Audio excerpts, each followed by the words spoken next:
Suora viene sfamata dalle anime del purgatorio.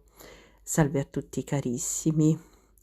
Oggi voglio tornare a parlarvi dell'importanza della devozione alle anime del purgatorio.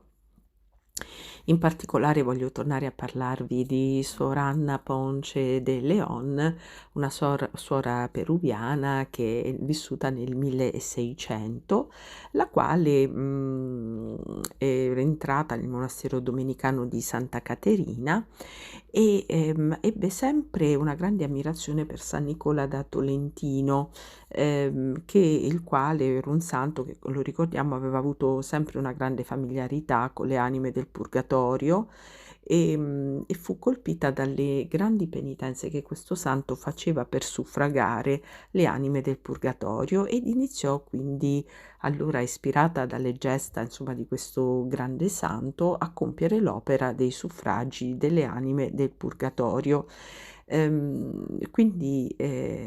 facendo celebrare chiaramente delle messe per poter liberare queste anime dalle pene che pativano, insomma, nell'aldilà. Ecco che riceveva molte elemosine per far celebrare queste messe del purgatorio e faceva speciali mortificazioni e preghiere il lunedì e il sabato,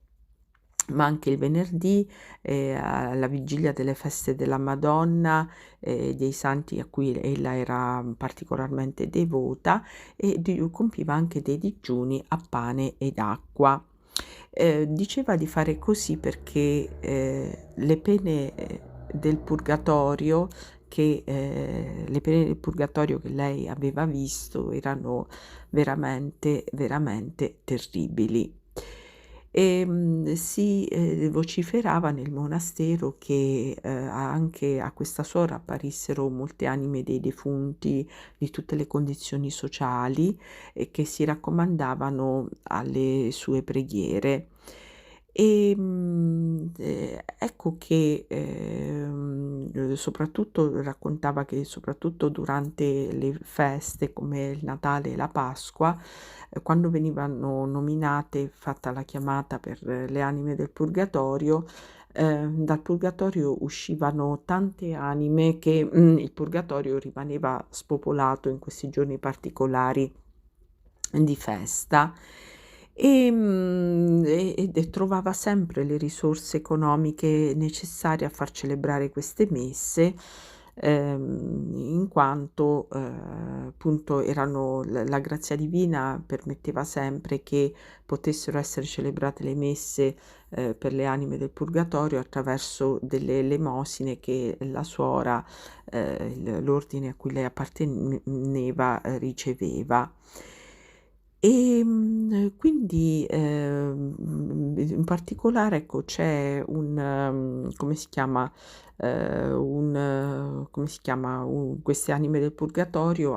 intervenivano a fare una serie speciali di grazie, sia dal proteggere nell'incolumità fisica le persone che lei gli raccomandava, ma anche a provvedere a tutte le necessità di quest'ordine di suore e compivano anche, le davano anche delle rivelazioni, delle profezie sugli eventi futuri, ad esempio sulla morte delle persone, eccetera, eccetera. E in particolare, ecco, un episodio che riguarda questa suora, l'intervento straordinario delle anime del purgatorio.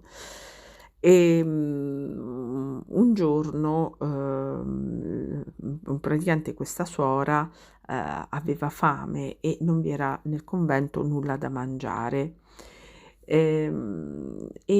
praticamente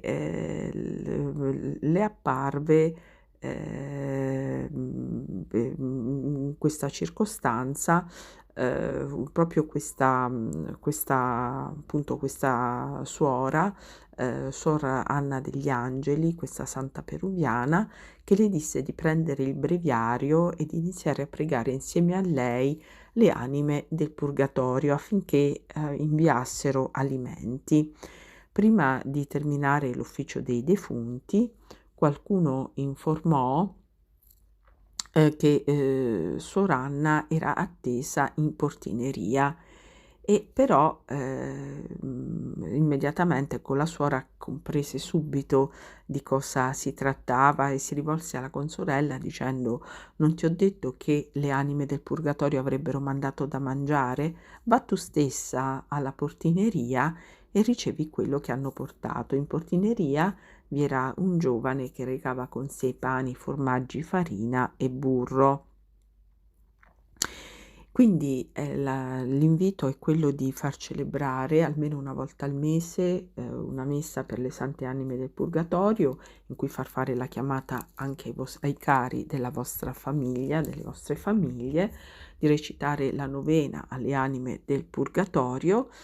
ed soprattutto di recitare l'orazione di Papa San Gregorio in onore di un'anima particolare del purgatorio che voi volete che in tempi brevi possa godere delle gioie del paradiso. È un'orazione, quella di Papa San Gregorio, che si recita per 30 giorni. Al termine si fa una chiamata particolare perché ci sono delle invocazioni da fare, da mettere il nome appunto dell'anima che vogliamo venga liberata, e al termine dei 30 giorni l'anima in questione verrà liberata e salirà, appunto verrà messa alla gloria del paradiso. E chiaramente per questa liberazione, come per le novene, insomma le anime del purgatorio vi saranno molto riconoscenti. Infatti io, che sono molto devota alle anime del purgatorio e faccio tutti i giorni la novena